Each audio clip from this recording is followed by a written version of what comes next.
Jujur kita dulu paling gedek sama orang Jawa. Dulu nih Pak Ustadz ya, sebelum mau khotib Jumat, mau khutbah katanya narik dulu katanya. Masuk gitu.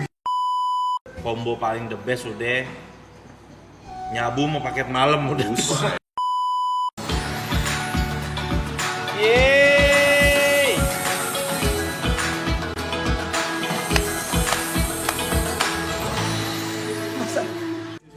Oh, Paus. Assalamualaikum. Jojo. Ustaz Gensen. Tapi Jensei. Harus gini bagaimana? Gitu. Bagaimana harus gini, santai-santai. Bagaimana gini? Oh, Ustaz, punten. Ya, silakan duduk. Yang nyamannya aja, yang nyamannya Iya, aja iya, gimana? iya. Yang nyamannya. Jangan panggil Ustaz tuh.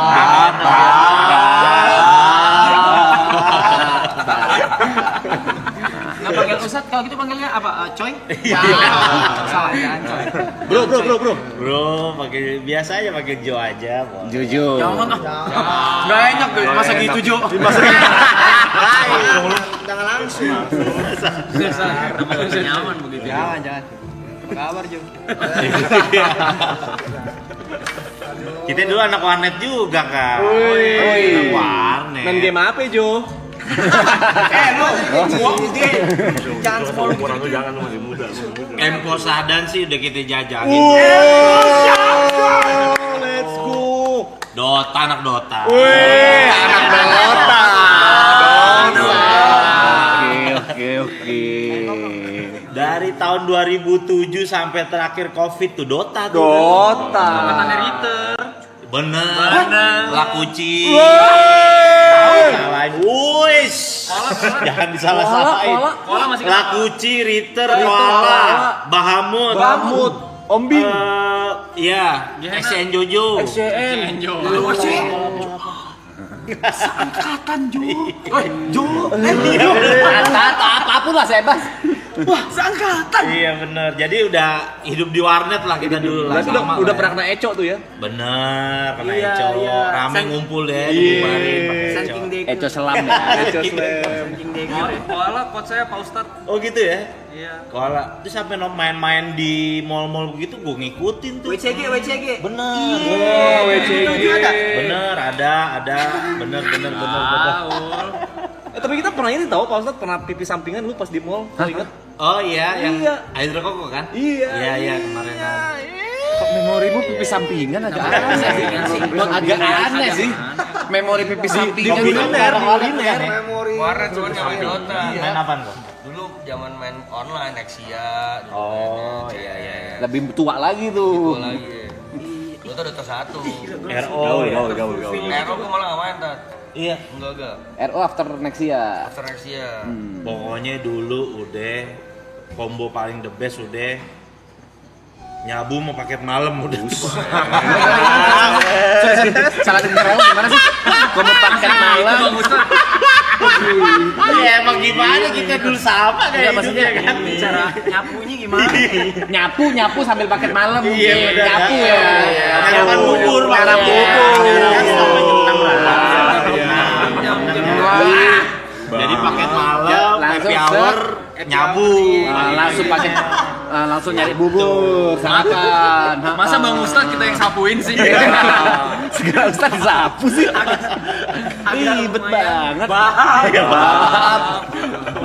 Jago. Tapi kalau pikir-pikir ya, masa hidup habis di warnet loh. Asli. Antara nyesel nggak nyesel ya Iya. kan. Kuliah gagal jujur. Hancur. Kuliahnya gagal. Teman-teman gue berapa orang tuh gara-gara warnet tuh. Saking gilanya main warnet sampai gue minta duit sama orang tua buat beli warnet, bayar warnet temen gue. Ya minta duitnya dengan cara yang halus dan akhlak anak gontor. Gimana tuh? Nyolong. Lu mau kasih duit gua gak? Masa gua dulu. Asli. Lu mau kasih duit gua gak? Kalau gua main di warnet. Kalau nggak kasih, motor gua jual nih. Keos. Arogan, jujur arogan sih. Masa gue berapa Yang belum tahu Ustadz Jojo dulu satu angkatan sama Bang Wanco. Kita ada kelas sebenarnya 7 tahun, beda 7 tahun. Tapi ada satu sekolah yang bareng kan? Jatuhnya sebenarnya kayak kita satu tongkrongan aja. Tiap malam minggu di Taman Suropati. Tamsur. Bukannya sempet masuk bareng? Oh, itu beda. Itu namanya pesantren kehidupan. Tapi bedanya kalau Jojo keluar jadi Ustadz, Wanco yang keluar Jadi pelawak. Iya, Jujur. bener. Tapi gue ngelewatin. iya kan teman-teman kan tahu background gue pernah di dalam gitu. Iya. Pernah ada pemain Dota terkenal di dalam ketemu sama gue, lu pasti tahu. Inisial. J depan J. Oh, BB-nya banyak ini. Oh, itu 50.000 atau 70.000 ya. Angkatan Ketemu sama gua tuh. kamu sumpah nggak sih? Ketemu sama gua. Gua gara-gara aja pas lagi di rumah sakit, Rap. Iya betul, dia ketemu. Jadi gua pas lagi nengokin rumah sakit, dia sakit kan. Gua liat mukanya. Lah, gua bilang dia. Itu tadi Lu kasus apaan? Gua bilang sini kasus apaan? Inet gua bro, katanya gitu. Iya. Berapa BB lo? Buset banyak banget, 50.000 apa berapa itu? Iya, banyak banget BB-nya. Iya. Tahun 2012, 2013-an. Ini gua Bukan tahu gara-gara gua nonton dia mulu. Iya itu tuh bener itu tim gua. Dia tuh tim gua, bener, Terus waktu itu cerita dikit Iya. ya. Dia tuh dulu masih pakai BlackBerry atau apa? Betul, SMP? BlackBerry, iya zaman BlackBerry. Terus dia chat gua, dia chat BBM gua, dia kayak Rap temenin gua dong. Ngapain Jo? Jo, J. Oh, manggil gua. Jo, Gua, ya, Jo, oke. iya. Oke, manggil gua ya. manggil Jo. gua. Ngapain gitu? Rap, Iya benar, Jo manggil Jo. Iya, bener, Jo. Ustaz Jo, Jo. iya. Benar tadi kan. Iya. Ngapain? Gue bilang gitu. Nggak apa-apa mau ketemu orang jam 9 malam ntar temenin gue yuk. Di mana? Di ini A gitu. Kebetulan gue lagi main Dragon Nest. Oh, DN. Gue lagi main Dragon Nest, PC gue lagi main di kosan gue tuh di laptop tuh. Terus gue bilang, kayaknya enggak dah. Gue nggak bisa, gue lagi online DN nih. Gue bilang kayak gitu. Ih situ. Kalau lu ngikut Kena. Cuma minta temenin. Dia bener cuma minta temenin. Dan dari situ, wah, gue berapa belas tahun? 15 tahun. 15 tahun. Pas gua tanya berapa lu 15 tahun? Lumayan juga. Itu bener temen ya, bener teman satu tim Dota waktu itu. Dan Iya. he was a pro player. Iya, Pro player. jelas. The next lah Uci jatuhannya di dulu tuh. Harusnya tuh. Meet-nya wah. Oh, iya jelas. Ngeri. Kalau Bang Ustadz berapa lama di sekolah kehidupan itu? Kalau bahasa dalam 5 kalender. 5 Oh, tahun. 5 tahun. Cukup kilat tuh. Iya, lumayan lah. Tapi ya gara-gara di situ jadi lumayan lah. Yang tadinya kita anak warnet kan biasanya hidup mikirin seneng-senengnya aja kan. Mikirin selfish aja lah hidup lah. Tapi di penjara tuh jadi belajar hidup loh. Bisa masak nasi, yang hal kecil deh. Yang anak warnet tuh kan nggak mungkin lakuin tuh. Nggak mungkin. Masak nasi di Magicom, terus nyuci pakaian tuh nggak mungkin tuh dilakuin sama anak Indomie warnet. aja dibikinin ya. Iya, mau nggak mau jadi kita harus ngelakuin tuh hal kayak gitu tuh di dalam Dia bikin tuh asbak pakai belajar. botol aqua. Iya benar. Prakarya. Benar. Sistem pelor, iya kan. Tapi ini nanya nih, Tat. Kata orang kemungkinan orang masuk tuh keluarnya 2. Kalau nggak tambah parah, Benar. tambah parah karena koneksi di dalam kan ngeri. Betul. Kenalnya udah bukan BD cecer lagi nih, Iya, BD benar. gede nih, pemain-pemain udah ibaratnya nih sindikat lah. Kedua, telak tobat banget.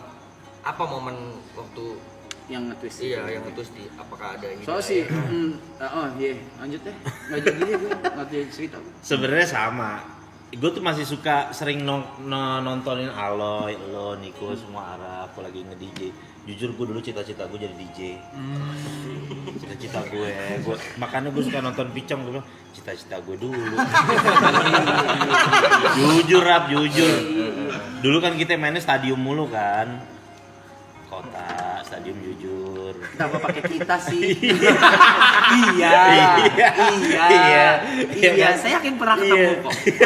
Pasti pernah. Gila Pasti pernah. itu tempat Udah enggak ya, itu guys, ya? buat angkat-angkatan kita tuh istilahnya itu tempat tuh dewa banget Dewa, lah, naga ya kan. Dewa. Lu jelasin naga ya. Jadi apa namanya? Hampir hari-hari lah ke situ lah. Oke. Udah saking gilanya datang ke tempat itu, setiap datang ke klub itu bisa datang nih ke lantai 4. I'm home. Udah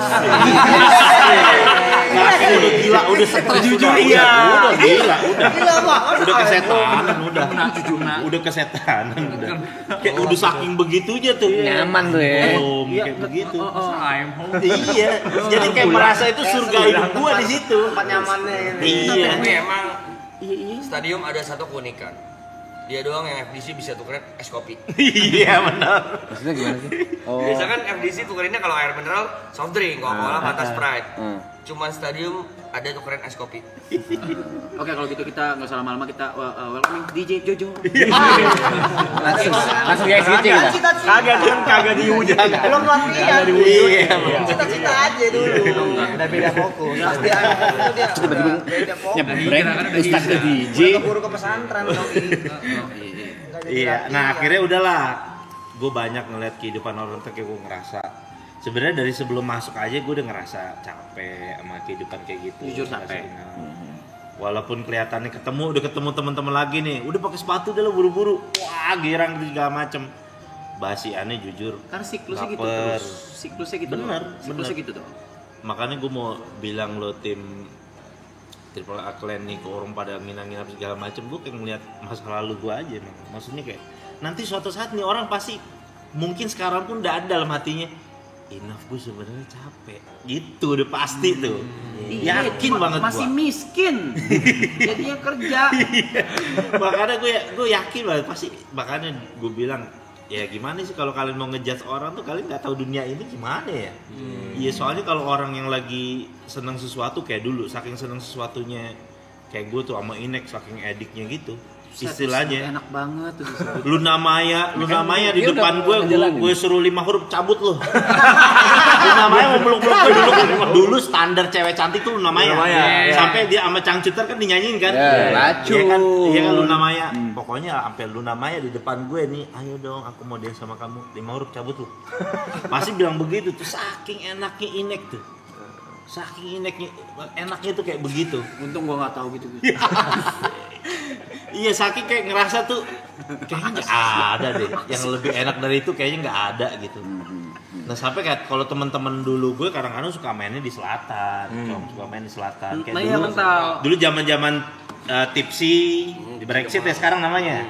Brexit dulu masih namanya. Terus second floor, Dragon China Dari sana. Iya, Di sana, Dragon China itu kayak gitu-gitu. Gue paling bete tuh kalau diajak tempat kayak gitu tuh.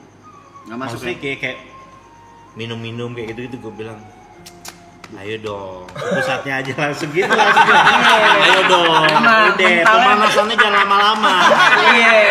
Iya benar. Ada pelaut penerbang. Iya langsung aja, udah jangan lama-lama pemanasannya.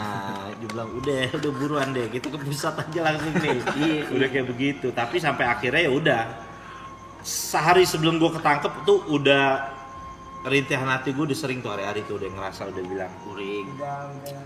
Aduh gimana cara berhentinya itu yang bingung tuh. Makanya kadang-kadang temen-temen masih banyak juga kadang-kadang yang DM sama gue kan curhat-curhat gitu, bang gimana sih bang cara berhentinya bu judi online gimana sih. Gue bilang lu mesti ada kesungguhan hati deh, bener-bener. Gue bilang dulu gue pernah terinspirasi dari almarhum Ustadz Jeffrey Al-Bukhari. Oke. Itu kan punya background sama tuh dulu, pakau dia orang pemakai narkoba tuh dia. Beliau tuh sampai bilang kalau kamu belum pernah berdoa sama Allah sampai bilang ya Allah kalau saya pakai narkoba lagi mending saya mati, berarti kamu belum sungguh-sungguh taubatnya, katanya gitu. Jadi gue sampai berani doa kayak gitu, ya Allah kalau emang saya balik lagi kayak gitu udah mendingan deh saya mendingan mati aja deh. Nah kata Ustadz Jeffrey Al-Bukhari itu, kata almarhum, kalau orang udah berani doa kayak gitu berarti dia udah berdamai tuh sama dunia malamnya udah. Itu udah titiknya udah gue selesai, gue udah nggak mau lagi sama dunia. Susah nggak Ustadz? Berhenti Ustadz? Susah, jujur susah. Adiksinya yang bikin berhenti? susah. Jangankan begitu, ITC Ambas tahu kan ITC Ambassador? Dulu kan di atas di Carrefour kan atasnya suka jual-jual CD bajakan tuh. Iya. Itu nyetel lagu ini yang Freaks Stadium. Freaks Stadium. Itu gue jalan sama nyokap gue masih bulu kuduk masih merinding. Iya. Pas gue bilang begini, wah kayaknya ilmu gue belum nyampe nih di sini. Akhirnya gue masuk pondok pesantren beneran di Jawa, belajar Itu agama beneran. atas kemauan sendiri atau dorongan? Ada Itu dorongan ya tapi? Dorongannya tuh karena wah ini bahaya nih, gue masih suka suges denger lagu ginian. Bahasa suges memang Iya. suges. Iya, orang bulu kuduk sini merinding. Padahal itu udah gue dari pertama masuk penjara tuh udah total berhenti. Udah Selama 5 kali ngerokok kan udah semua sama udah sekali. iya berhenti. Pas setelah keluar itu dengar musik gitu masih begini, wah gue langsung bukan gue nyalain situasi gue tapi situasi keadaannya, tapi gue bilang ilmu gue belum nyampe, masih lemah nih gue nih, kayaknya gue mesti pindah ke satu tempat yang gue mesti belajar sama orang-orang baik nih. Sampai bener-bener pulang dari pesantren hilang tuh rasa itu, bener-bener hilang. Suges tadi tuh. Suges itu hilang, cuma ya kan kadang-kadang gedeknya kalau ngeliat teman lama giginya gini lagi ketemu. Kan namanya kita belajar agama nggak boleh sangka buruk sama orang. Iya kan? Maksudnya apa itu? Nggak ngerti saya. Iya, jadi Nggak kayak usah di ngertiin deh. jadi iya, Nggak usah. kadang-kadang kan banyak tuh juga tuh artis-artis yang ke gap kan disorot gitu kan, giginya gini-gini lagi kenceng lah gitu istilahnya kan. Nah, Nggak ngerti. nah itu kadang-kadang kita tuh bingung, aduh kenapa sih kita tahu hal yang gini kan jadi ngeri sangka buruk sama orang gitu. Oke. Takutnya Iya. udon jatuhnya ya. Jangan kan begitu waktu di dalam. Hmm. Kan ada program pesantren kilat tuh. Ada tuh salah satu ustadz, ngaji Al-Qurannya Masya Allah, canggih banget katanya. Dulu nih Pak Ustadz ya, sebelum mau khotib Jumat, mau khutbah katanya, narik dulu katanya. Maksudnya begitu. Biar Ini cerita dia bener, katanya baca ayatnya ngelengking katanya. Serius kok, itu Ustadz yang aja di dalam ceritanya begitu. Gue bingung respon apa. Iya bener, ini kok cerita nyata. Maksudnya dia ngasih tahu jangan dicontoh ya. Kan jadinya karena gede-gede kita takut-takut ntar ngelihat Ustadz abis makan rujak di kepedesan begini, ntar kita takut sangka buruk kan. Pikiran kita takut, nih Ustadz abis tarik nih gitu. Kan bahaya juga tuh gitu. Gue nggak tahu mau respon apa men. Gimana sih? Iya. Waduh pokoknya macem-macem lah, penjara tuh mengajarkan gue kehidupan yang udahlah pokoknya lah luar biasa banget lah. Ketemu orang yang kadang-kadang kayak begini nih, kayak ilmu pertemanan. Gue punya temen yang hari-hari make bareng sama gue, kemana-mana 24 jam sama gue. Tapi gue harus dapati kenyataan bahwa dia adalah orang yang sangat jarang jenguk gue di dalam penjara.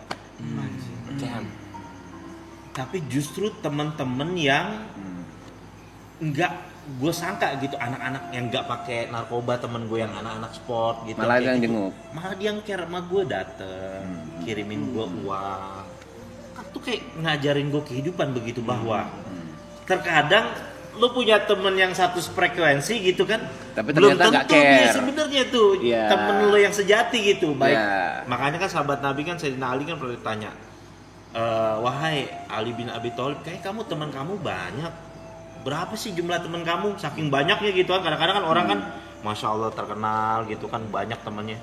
Kata Sayyidina Ali, kamu mau tahu jumlah teman saya? Ntar saya hitung kalau pas saya lagi susah katanya.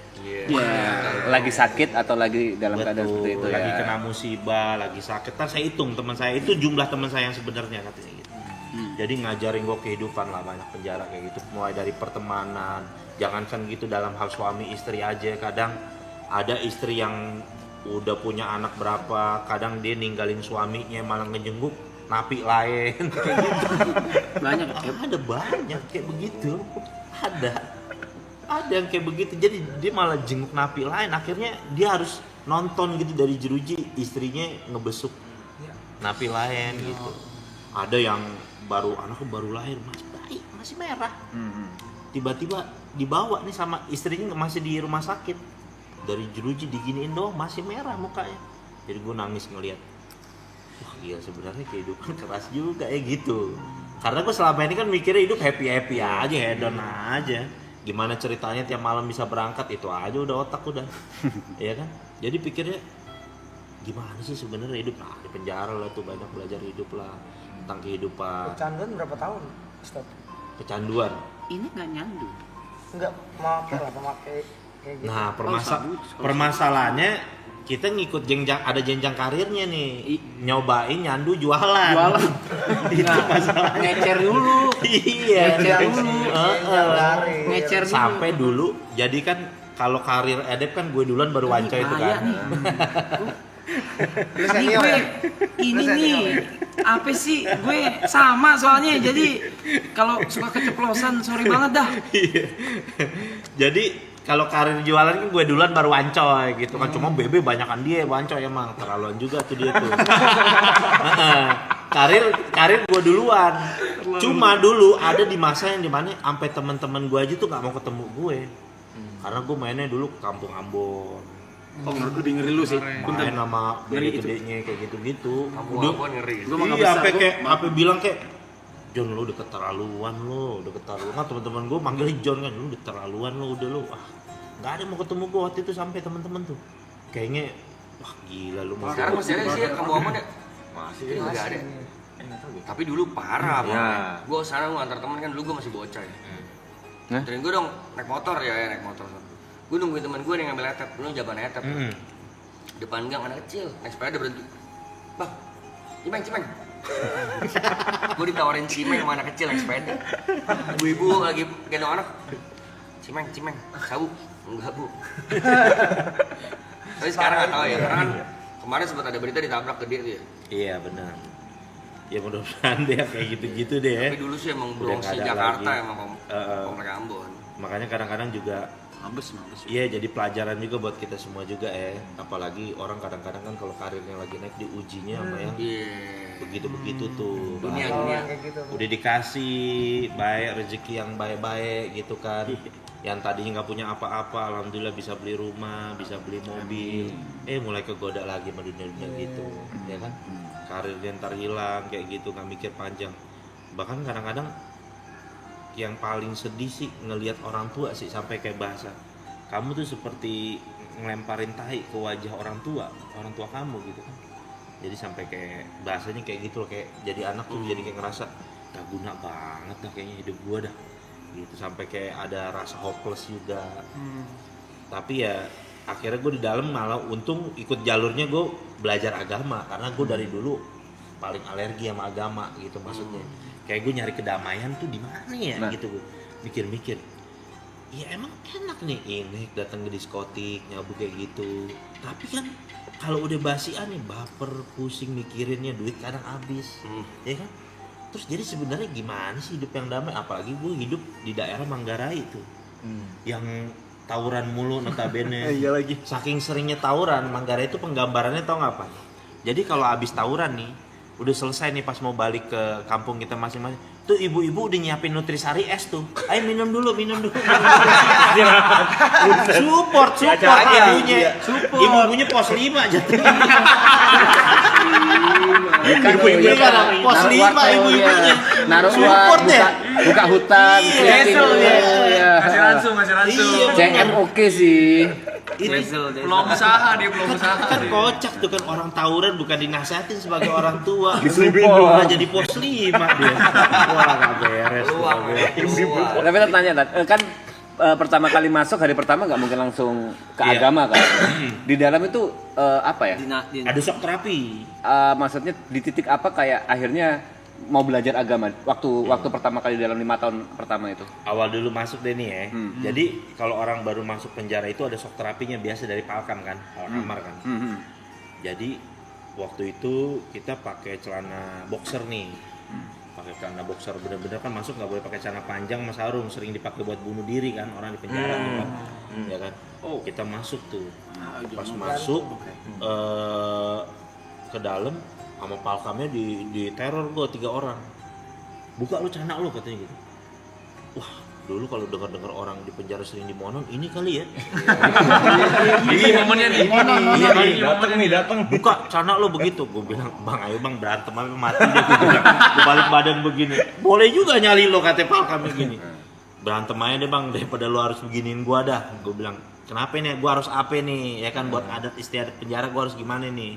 Ya udah lu bawain makanan, lu bilang keluarga lu nih buat gaulan gitu-gitu kan. Akhirnya udah itu aman. Nah disitulah gue mikir hidup. Tiba-tiba gue nontonin orang sholat di depan. Jadi kan nih istilahnya nih ruangan kotak nih. Kita nih. Kalau Punten, berapa orang di dalam? itu ruangan kecil banget tapi kita harus pernah tuh 33 orang. Belum pindah tapi kan waktu itu Iya. yang waktu awal-awal tuh belum pindah Belum. kan? Iya kan masih yang Iya, nempuk di itu kan. polsek. Iya, kita tidur sampai kayak mayat begini Iya, tidurnya. iya. Aduh, saking ini bantalnya pakai aqua gelas yang aqua botol yang air setengah kayak gitulah. Harus kayak gitu. Nah, gue udah ngeliat orang kok sholat tuh pada adem banget gitu ya ngeliat. Terus langsung gue mikir apa jangan-jangan ini nih kayaknya yang belum pernah gue cobain di dunia nih gitu. Ini kali ya, jangan-jangan ini kali jawabannya. Mulai deh tuh gue tanya-tanya, belajar. Akhirnya ya udah gue tertarik lah.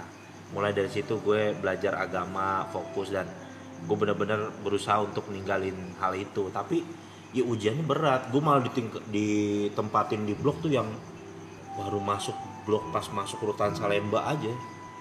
Itu baru masuk kamarnya pal kami tuh udah ada bong sabu banyak orang main judi sama TV-nya layarnya bisa di gila triple kill haramnya triple kill haramnya judi ya narkoba ya film BF lagi triple kill haramnya. Tadi Bang Ustadz kan sempat berarti kan 5 tahun tadi 5 kalender kan di pesantren kehidupan itu kan. Abis itu yang ngedalemin ke tadi di Jawa ya. Iya, Ngedalemin ilmu agama pesantren. itu berapa lama lagi tuh durasinya? Nah waktu itu pas setahun setelah after itu ke Magetan deh. Bentar. Ke Magetan itu kan gue belajar kita yang namanya dari kecil udah kena visi dari Pentium 4 gitu istilahnya kan. Orang itu kalau belajar agama di Jawa tuh bener-bener tradisional banget. Itu yang bener-bener pakai Jawa pegon yang bahasanya Utawi, Iki, Iku kayak begitulah. Pakai bahasa Jawa pegon untuk belajar ilmu naung sorof gitu-gitulah. Wah, gue kayak begini. Jadi gue jadi inget kan. Jadi dulu istilahnya tuh kan gue pernah dapat satu hadis tuh Nabi SAW pernah diceramahin, pernah dikasih nasihat sama malaikat Jibril kata ya Muhammad isma syi'ta. Silakan kamu hidup sesuka kamu. Jadi kayak nasihat kehidupan gitu. Kalau kamu benci sesuatu, bencinya tuh biasa aja. Jujur kita dulu paling gedek sama orang Jawa. Jujur dulu paling gedek. Nggak tahu kenapa, gedek aja. Tapi anehnya, ya itu dia. Aneh gue jadi inget gitu kan. Pesannya malaikat Jibril ke Nabi.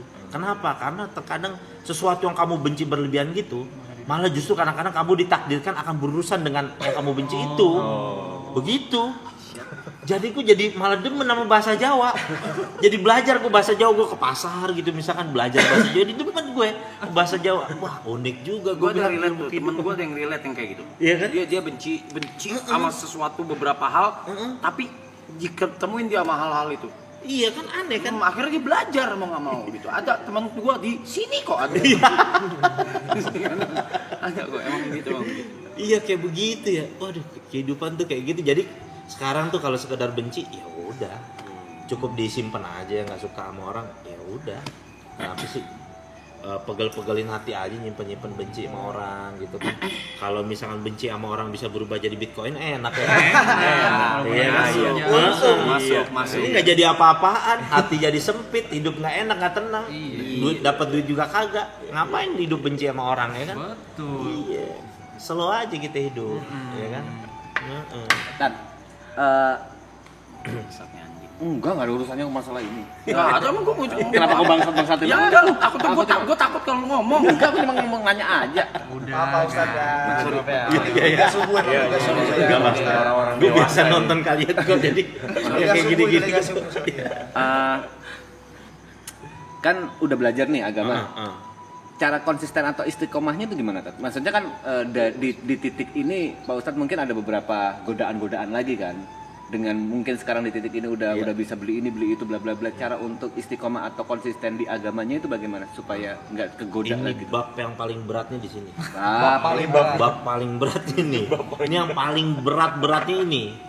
Kalau orang kadang-kadang ketika dia susah, dia miskin, istilahnya dia mendekatkan diri ke ibadah, itu adalah hal yang normal. Betul. Dan normatif ya, emang udah harus gitu, lu mau kemana lagi gitu kan?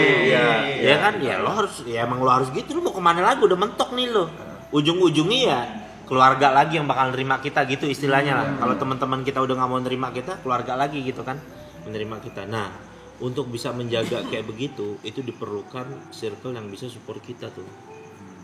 Jadi gue setelah gue mempelajari kayak gitu, kan pertemanan tuh sangat mempengaruhi kehidupan atau kepribadian seorang. Gue kadang-kadang rela gue berteman sama bapak-bapak musola, bapak-bapak masjid, cuma demi dapat kebaikan dan bisa terlindung dari hal-hal yang kayak gitu. Karena gue saking nggak maunya, siapa sih yang mau bercanda sama bapak-bapak musola, bapak-bapak masjid, ya kan? Yang bercandanya tuh, ya Allah bercanda nih. Gimana tuh caranya Nih, tuh? Kasih tahu bit-bitnya. Iya kan kayak misalkan dikasih tahu kan, bapak-bapak misalkan gini, kalau misalkan sholat imamnya peci merah, terus makmumnya pakai peci hitam boleh gak? Ya boleh lah, sah-sah aja. Lah kok boleh? Ya nggak boleh lah. Lo nggak boleh kenapa? Kan cuma beda peci. Ya kan imam harus orang bukan peci merah kata gue. Ya kan? Bapak-bapak tuh bercandanya begitu. Kan beda banget sama bercandaan kita kan. Sama temen-temen narkoboy kita tuh beda bercandaan begitu. Iya loh, beda. Kalau gue bercanda sama wancing beda bercanda gitu. Tapi ya bapak-bapak mau nggak mau tapi ya asalkan hidup gue kejaga dari yang gak beres-beres ketularan baik apa harus gue lakuin gitu. Ada yang harus dibayar harganya. Bener, harus ada yang dibayar kok, bener gitu. Termasuk salah satunya juga hal yang gue pikirin ketika pulang dari penjara, gue mikir apa kira-kira yang bisa ngerem kehidupan gue. Nikah salah satunya. Gue waktu itu nikah, waktu itu modal gue serapi amat, ngelamar kita Selapina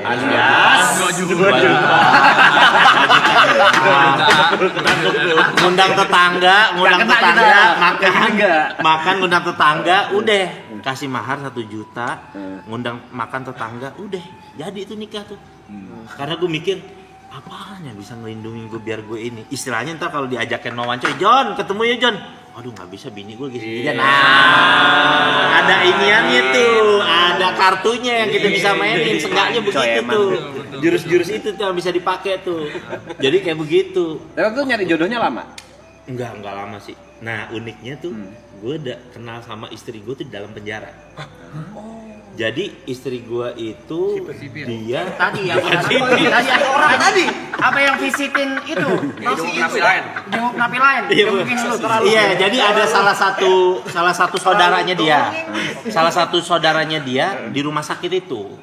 Tiba-tiba dia jenguk saudaranya itu.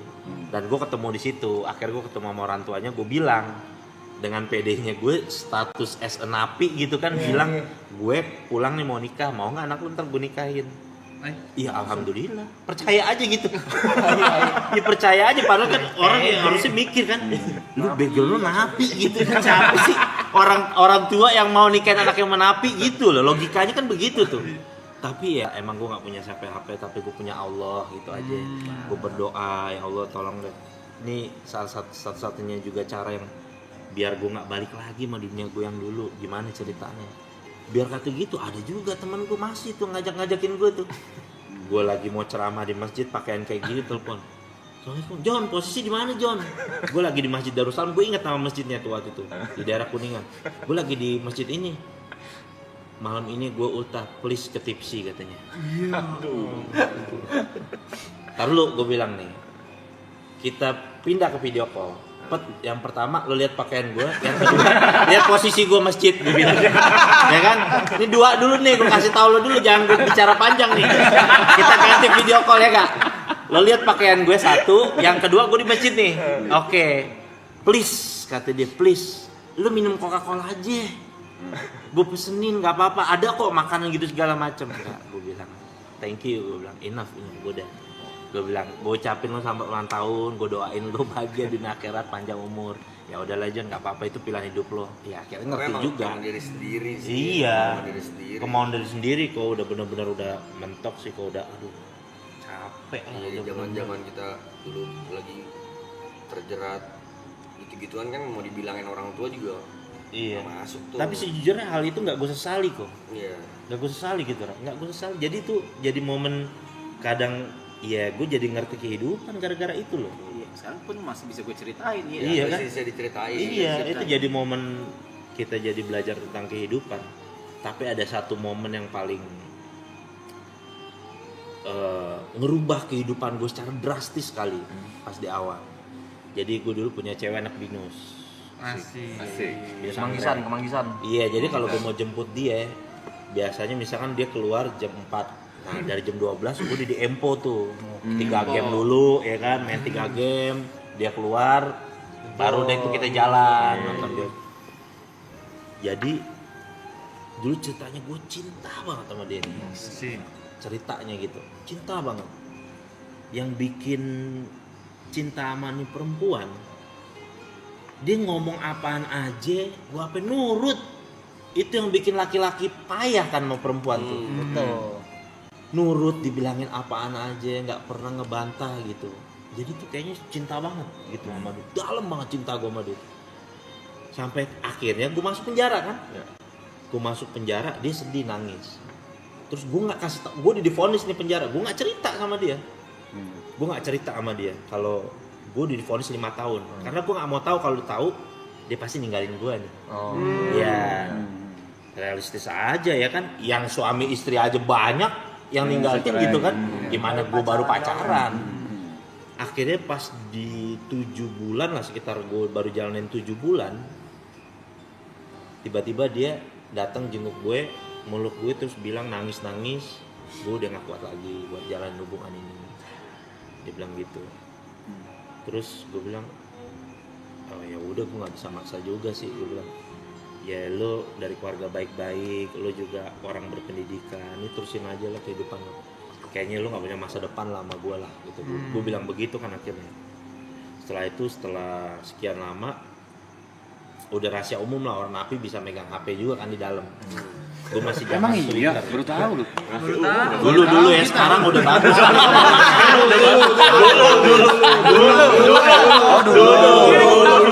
Ini gue pengennya itu dulu ya. Iya, 15 tahun lalu. Sekarang udah bagus. Iya, tapi Udah temen gue juga bagus. ketat lama. Ketat dulu yang ketat. Dulu emang kayak ngobrol memang. Bebek Gemini gue inget Iya, HP. Sekarang mah udah bagus, Mas. Iya bener. Nah, suatu saat gue buka Twitter, ngestok dia lah. Gue lihat dia udah sama cowoknya yang baru. Dulu Twitter. Ini posisi di dalam kan? Di dalam. Iya. Di dalam. Dalam dong. Tadinya gue udah berusaha ikhlas, tapi ternyata karena gue terlalu cinta banget sama dia, jadi sakit gitu kayak hati gue tuh. Sampai pernah gue ada ajang-ajang kayaknya mau bunuh diri aja lah. Dunia ini kayaknya udah nggak Adil. umur 22, divonis 5 tahun penjara. Ya kan? Di kampus gue ngirim surat DO, nggak di DO dari kampus udah otomatis. Cinta sama perempuan ninggalin gue, apa lagi nih tujuan hidup gue nih kalau udah begini? Apa lagi yang gue harapin kan? Tapi gara-gara itu gue jadi belajar. Ternyata kesalahannya bukan di perempuan itu. Kesalahannya adalah gobloknya. Gue punya rasa cinta berlebih sama itu perempuan. Itulah yang jadi bikin gue tuh tersiksa sama dia. Jadi semenjak saat itu dia ngajarin gue, cinta sama orang udah biasa aja udah. Kita sayang sama orang nih, gue berbuat baik, karena berbuat baik itu ajaran agama. Yaudah, gue sayang sama lo. Pokoknya gue gak mau terlalu cinta sama manusia. Sejak saat itu dia ngajarin satu ilmu yang paling besar dalam kehidupan gue. Gak pernah mau lagi. Gue bahkan sama anak istri gue gak mau terlalu cinta. Cuma ya aku akan berbuat kebaikan buat kamu, buat apa? Karena rasa sakitnya tuh gue masih ingat sampai sekarang gitu. Damn, kenapa sih gue harus terima kenyataan jauh dari dia? Kenapa sih gue harus kehilangan dia? Tapi dari situ ternyata setelah gue renungin, yang salah tuh bukan takdirnya, bukan dianya, tapi rasa cinta yang gue bikin terlalu berat itu ke dia. Itulah yang nyiksa gue.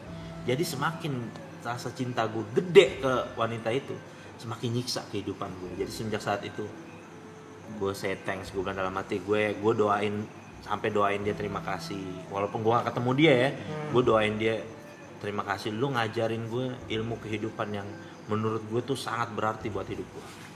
Bahwa sejak saat itu gue nggak akan pernah mau cinta lagi, walaupun istri gue cantiknya kayak apa, anak-anak gue lucunya apa, gue nggak mau terlalu cinta.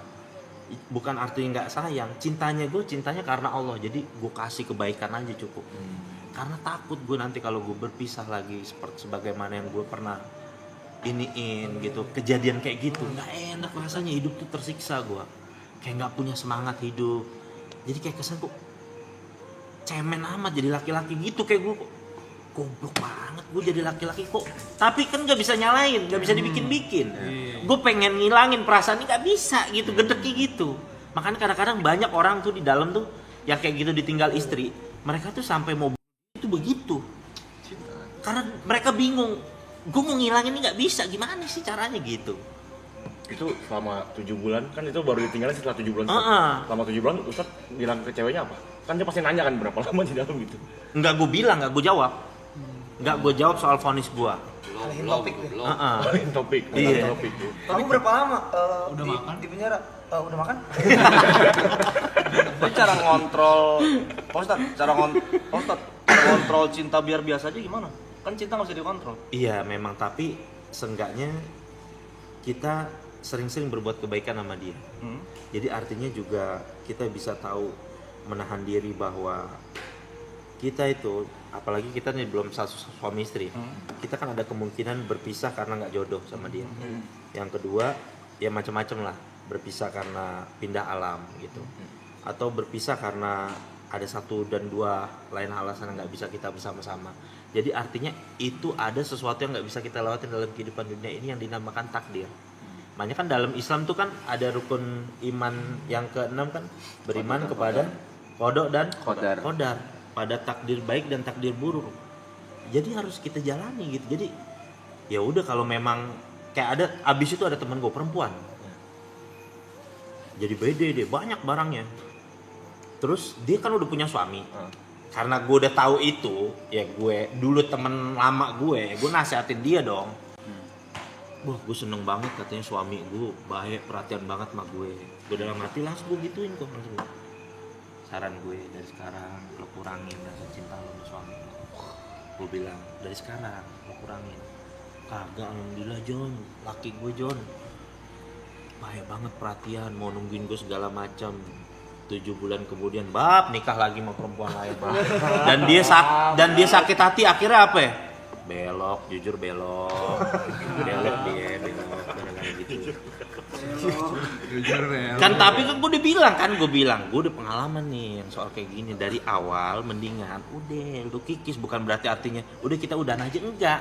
Jadi artinya kalau memang dia setia alhamdulillah, kalau enggak lu dijaga-jaga nih, udah punya bumper nih. Dengan kata lain mungkin nurunin ekspektasi. Bener kok, kayak begitu kok. Secukupnya. Diturunin ekspektasinya gitu. Gak enak asli lo punya perasaan kayak gitu. Hidup tuh, gua aja waktu itu akhir lari ke ibadah aja, hati masih nggak tenang loh. Tuh gua bingung tuh. Aduh, ini gimana sih ini ngilanginnya gitu, kayak orang linglung gitu. Gimana sih ini ngilanginnya caranya? Bikin kesibukan, kepikiran lagi, ntar sedih lagi. Udah gitu, yang paling gedeknya kan harus terima kenyataan. Gua nggak bisa ketemu dia nih, kealingan jeruji gitu, ya kan? Itu kan gedek tuh artinya tuh. Cinta berlebihan sama anak tuh juga bisa bikin orang tua kesiksa juga tuh. Makanya kita suka kita hadepin kan, ada orang tua punya anak 3, terlalu sayang sama anak yang 1, tapi justru orang tua itu sering disiksa sama tuh anak yang 1 itu. Ya kan? Jadi misalkan ada 3 anak, orang tua punya 3 anak, ya kan? Orang tua punya 3 anak, yang 2 nih anaknya berprestasi segala macem, yang 1 nih anaknya nggak karu-karuan nih. Ya kan, karena terlalu cinta orang tuanya sama ini, malah justru yang anak gak karu-karuan ini sering memberikan ujian kepada orang tuanya. Malah yang 2 anak yang gak dicintai inilah hidupnya malah bikin ketenangan buat si orang tua itu. Pak Ustadz, tips cara mengikhlaskan. Mengikhlaskan itu yang pertama, ya itu dia, kalau gue belajar dari ilmu agama yang gue hari ini, bahwa kita nggak akan pernah bisa lari ya dari yang namanya takdir. Itu makanya dari awal tuh kita harus tahu tuh ilmu kehidupan kayak gitu. Jadi ada perkara yang namanya takdir, tapi ada yang bisa merubah takdir, yaitu doa. Jadi gue bisa paham tentang kenapa doa bisa merubah takdir? Apa yang dimaksud dengan takdir? Jadi pernah ada satu ulama pernah datang tuh ke dalam penjara menjelaskan gitu. Sampai gue tangkep kayak seakan-akan gini. Kita semua nih, semua manusia sebenarnya udah ditulis nih cerita tulisan hidupnya nih. Takdirnya kan. Semua Sahurnya bentar aja. oh ya. Bentar aja santai. Nggak apa-apa boleh. Boleh taruh. Terima kasih ya. Nah, Ngapain Ustaz? Silakan Ustaz. iya. Jadi kayak Ayamnya kita nih sebenarnya bukan sahur bareng. punya satu jalan takdir yang udah diceritain semua. Iya. Kayak gitu. Kayak misalkan gue kalau seandainya gue bisa melihat catatan takdir gue, ternyata catatan takdir gue akan terus masuk ke dalam penjara. Cuma ketika pertama kali gue masuk ke dalam penjara, kan sering tuh gue ngeliat orang bolak-balik penjara tuh kan. Cuma ketika gue di dalam penjara gue berdoa, ya Allah cukup ini terakhir kali lah kalau bisa gue masuk penjara. Udah kayak gitu. Gue nggak akan pernah bisa lari dari takdir gue, dari tulisan takdir gue yang gue di situ tertulis gue sering bolak-balik penjara. Cuma karena gue berdoa, Allah rubah jadi apa? Gue bolak-balik penjara untuk berceramah, untuk berdakwah. Iya. Kayak gitu kok. Daging nih. Jadi kayak begitu. Takdirnya tetap harus dijalanin. Tapi ketika dilawan dengan doa, jadi berubahnya tuh jadi cakep gitu. Iya. Jadi makanya bolak-balik tapi bukan masuk gara-gara kriminal, tapi malah jadi bukan berceramah. buruk, malah jadi baik takdirnya kayak gitu berubah. Iya lagi. Iya. Makasih Pak Ustadz. Iya. Sambil sahur kali tadi. Iya, Ya, boleh ayo dong, silakan, biar dong. enak ya. Silakan Ustaz Jojo. Iya. Sambil perusahaan aja. Santai. Santai. Jangan baca live chat ya. Ya, sambil baca. Itu tadi Ibot udah nanya cara ikhlas. Udah dijawab tadi. Iya? Iya, betul. Kalau tahu kapan kita ikhlas atau enggak itu gimana? Perasaannya kayak gimana? Kan kita kan ngomong kadang Iya. mungkin di mulut doang ikhlasnya. Ketika nginget dia tuh udah biasa aja. Udah nggak ada rasa Udah nggak ada. Jangankan kita kan. Ada tuh ulama terkenal Muhammadiyah namanya Buya Hamka. Tokoh ini. Profesor.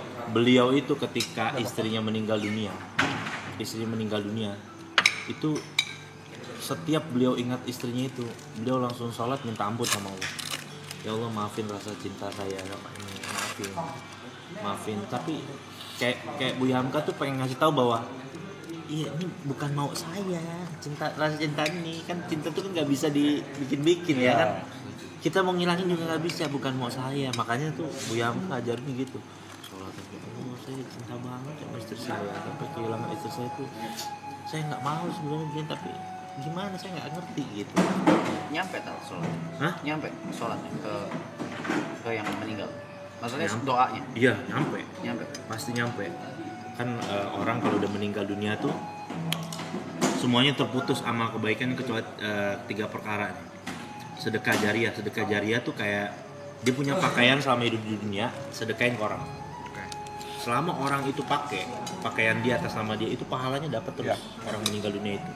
Seperti kita bangunin sumur atau jet pump, masjid, apapun lah bentuk kebaikan rumah sakit kah atau apakah yang pahalanya kita niatkan sampaikan ke dia, sampai pahalanya ke dia terus sampai kapanpun, sampai hari ini kiamat nih terjadi baru stop. Yang kedua tuh ilmu yang bermanfaat. Jadi kita makanya selama hidup di dunia ini kita harus banyak ngasih ilmu bermanfaat. Kayak misalnya Arab nih, dia ngasih teman-temannya gimana caranya waktu dapat duit kayak gitu-gitu, kasih ilmu yang bermanfaat sama orang. Jadi supaya apa? Supaya kita kalau ketika udah meninggal dunia tuh ya ada feedbacknya deh istilahnya gitu. Farmingnya di dunia, berbagi ilmu, kasih ilmunya yang bermanfaat sama orang. Gimana cara dia survive dari kehidupan, gimana cara dia bisa cari nafkah buat anak istrinya. Passive income ya? Iya. Yang ketiga tuh doa anak yang soleh. Itu nggak hanya anak ya, teman pun bisa, siapapun, mau teman, orang yang dekat dengan kita, siapapun doanya pasti itu. Kalau doa dari non muslim nyampe nggak, Pak Ustadz? Doa Dari non muslim ke teman yang meninggal misalkan? kepada orang yang meninggal. Ya. Ya kalau doanya mintanya kepada Allah sih nyampe aja, soalnya ada satu riwayat bahwa doa orang yang dizolimi aja walaupun dia non muslim Allah terima, walaupun doa orang yang dizolimi ya. Makanya tuh dalam Islam tuh nggak boleh berbuat zalim sama orang begitu. Dizolimi itu apa ya? Ustaz, sorry. Dijahatin ya, jangan berbuat. Ada orang Islam berbuat jahat sama orang non Muslim. Orang non Muslim berdoa sama Allah, padahal bukan Tuhannya dia kan? Iya. Allah terima doanya. Itu kata ulama yang saya belajar tuh, Allah terima karena apa? Allah mengharamkan sifat zalim. Jangan jahat sama manusia. By the way tadi sebenarnya gue sini bawa oleh-oleh gue. Apa tuh? Karena di sini tadi gue bawa Azul sebenarnya. Masa Ya nggak percaya. Coba tadi mana tuh? Masuk Azul, Ustaz. Ya. Keluar branding, Ustaz. Keluar branding ini. Belok dari branding. Ya. Kita orang ngambil maksudnya. Alias Air Jam-Jam. Baru pulang dari Arab kemarin. Oh, iya. Baru Abang Air Niko. Jam-Jam, Bab. Kenapa Air dibab? Jam-Jam. Ya enggak? Air Jam-Jam. Terima kasih. Nah, jam itu apa Pak Ustaz? Air Jam-Jam itu kalau cerita story awalnya itu anaknya Nabi Ibrahim. Oke. Nabi Ismail. Ya. Jadi waktu ditinggal sama Nabi Ibrahim, ibunya Nabi Ismail itu kan masih bayi banget nih. Di tengah padang pasir ditinggalin, terus usaha nyari air bolak-balik. Itu yang jadi ritual haji dan umroh sa'i namanya. Sampai akhirnya tiba-tiba itu bayinya Nabi Ismail ketika bayi dia gini-giniin kaki, entak-entakin kaki, tiba-tiba langsung ngeluarin air. Dari zaman Nabi Ismail sampai sekarang air itu nggak pernah berkurang. Oh, Dan- di lokasinya itu. Pernah sama ilmuwan Jepang dibilang diteliti air yang paling terbaik di atas muka bumi. Dia ini. Ini airnya nih. Iya, nggak habis-habis. Anjir merahnya. Dibawa-bawa kalau orang haji umroh kan dibawa-bawain tuh pulang. Ya ini dia. Dan dia kata Nabi Muhammad SAW nih air Zam-Zam itu mengikuti niat orang yang meminumnya. Jadi kayak saking sucinya kita mau berdoa apa aja sesuai dengan niatnya, insya Allah dikabulin gitu. Karena keberkahannya Nabi Ibrahim sama Nabi Ismail itu. Jadi kita boleh minumnya nih. Minum dong. Segelas. Iya. Silakan mau seloki mau apa sambil doa apa kan kita kan punya keinginan masing-masing kan. Ini yang kemarin Ustaz pergi sama Bang Riko dan kawan-kawan Wida. Oh itu yang kita bikin konten Ustaz, di Riyadh. Silakan. Tokip dah. Oh, gimana? Yang konten. Saya punya pertanyaan satu, Pak Ustadz. Agak berat sedikit kayaknya. Karena saya belum pernah ngobrol sama Ustadz. Dan ini saya hanya bisa menanyakan ini sama Ustadz. Iya. Dajjal itu apa, Pak Ustadz? Dajjal itu dia adalah satu makhluk yang bakal turun nanti di akhir zaman. Oke. Ini kalau menurut story keyakinan orang Islam ya. Itu yang digambarkan makhluk yang bermata satu. Oke. Terus di jidatnya ada tulisan kafaro, artinya tuh kafir, dia makhluk yang ingkar. Oke. Jadi dia menjanjikan surga padahal aslinya neraka, menjanjikan kesusahan padahal aslinya surga. Itu apakah Dajjal itu bisa? Soalnya aku pernah dengar ada yang bisa gini kayak apa ya? Yang memberikan, dia ngasih semuanya apa yang kamu minta, tapi kamu tidak akan pernah mendapatkan kebahagiaan di dunia ini. Itu apa? Dan itu ya makanya itu dibilang bahwa ujian manusia di akhir zaman yang paling berat tuh dia tuh, Dajjal itu, karena dia menguasai dunia. Perekonomian dikuasain sama dia, kekuasaan dikuasai dia, semuanya yang nggak ikut dia nggak dapat makan. Oke. Pokoknya semuanya tuh. Dia tuh cuma keluar kalau nggak salah cuma 40 hari, tapi seakan-akan itu kekuasaannya itu cuma 40 tahun, dan yang ngebunuh dia adalah Nabi Isa. Oke. Kalau versinya Islam nih ya, kan Ceritanya Nabi Isa seperti nanti itu. kan turun lagi. Oke. Turun lagi Nabi Isa buat ngebunuh Dajjal. Itu yang terturun. Iya. Berarti Dajjal itu tidak ada sekarang. Ada. Ada? Lagi dikunci karena ada satu riwayat sahabat Nabi namanya Tamim Ad-Dari itu pernah ketemu di satu pulau. Siapa Pak Ustadz, maaf? Tamim Ad-Dari namanya. Tamim Ad-Dari, sahabat itu. Pernah ngelihat Dajjal di satu pulau ketika dia sedang berlayar lagi berdakwah pergi. Terus dan sesuai dengan ciri-ciri Nabi ceritain, lagi dirantai, matanya satu, kayak gitu segala macam. Tapi dia nggak tahu tempat itu di mana ketika dia ceritain. Ya kalau orang dulu kan nggak punya kompas, ya berlayar aja gitu kan artinya kan. Ya pokoknya nggak tahu nih di mana ini posisinya, ini pulau apa segala macam. Nggak bisa balik ke sana lagi.